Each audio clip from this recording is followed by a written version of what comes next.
मैं आपसे दुआ के मकसद के बारे में बात करना चाहता हूँ। जब हम कुछ भी करते हैं ये बहुत ज़रूरी है कि हमें मकसद पता हो और ये कि मकसद पूरा हो। बस दुआ का मकसद क्या है? आप सारी दुनिया में लोग दुआ करते हैं। हर तरह के मजहबी ग्रोहों और लोगों और सकाफ़तों में किसी न किसी किस्म की दुआएं होती हैं। दर हकीकत मेरा ईमान है कि ये इस बात का एक बड़ा सबूत है कि एक खुदा है, क्योंकि इंसान की रूह की गहराई में कुछ है जो खुदा को जानना चाहता है, इसके साथ राब्ता और रफ़ाकत रखना चाहता है। दुआ का मकसद क्या है? सबसे पहले मैं बताता चलूं कि ये मजहबी जिम्मेदारी नहीं है, ये फर्ज नहीं है, कुछ ऐसा जो हम खुदा के साथ सही रिश्ते को कायम रखने के लिए करते हैं। दुआ का मकसद उसके साथ राब्ता रखना है जिसने आपको तख्लीक किया है, ताकि आप उसके साथ रफाकत रखें। अब इसीलिए यीशु मसीह आया और मुआ, क्योंकि आप देखते हैं खुदा पाक है, वो मुकम्मल पाकीज़गी है और पाकीज़गी उसकी रफाकत नहीं रख सकती जो नापाक है। और इसीलिए मसीह मुआ और हमारे गुनाहों के लिए मुआ, हमारे गुनाहों की सजा उठाने के लिए, ताकि आप उसके साथ रफाकत रख सकें। और जब हम यीशु पर ईमान रखते हैं और उसकी पैरवी करते हैं, हमारे गुनाह धुल जाते हैं। जलाल का बादशाह खादम बन गया हमारे लिए मुआ, और जब हम उस पर ईमान लाते हैं और उसकी पैरवी करते हैं तो उसने हमें हमारे सब गुनाहों से पाक कर दिया है। अब जब आप एक बार मसीह के पैरोकार बन जाते हैं, आप खुदा के पास किसी जिम्मेदारी के लिए नहीं, किसी मजहबी फर्ज के लिए नहीं, बल्कि इसलिए आते हैं कि आप उसे मोहब्बत करते हैं। ये है दुआ का मकसद। आप उससे मोहब्बत करते हैं और आप उसके साथ रफाकत रखना चाहते हैं, आप उसके साथ वक्त गुजारना चाहते हैं, और फिर आप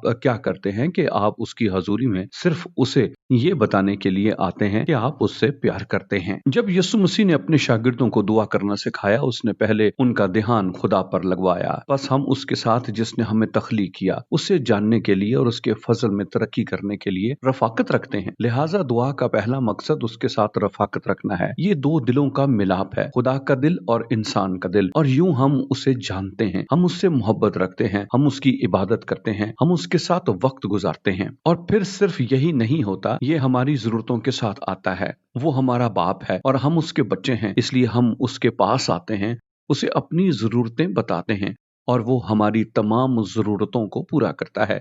ये जरूरी है कि आप जानते हो कि आप दुआ क्यों कर रहे हैं।